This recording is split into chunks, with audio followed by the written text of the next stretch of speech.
This is John with WATI, and if you're looking for a great option, zero sugar, and at the same time that is gonna taste great, this Sunkist, this orange flavor Sunkist, zero sugar, is great.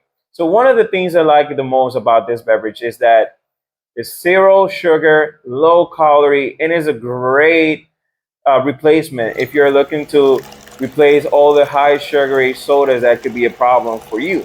If you're trying to maintain low calorie drinks, this is a great option. While at the same time, this just tastes great. I've had this with my lunch earlier in this week, and it's just like, surprising. This actually tastes pretty good. And the fact that you don't have sugar inside of it, it's just a peace of mind. And it's great if you're tracking or you're trying to have your macros or you have a goal to lower down your sugar intake during the week.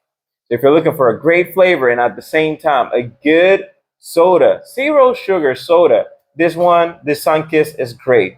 So this was John with WTI, and that was my point of view.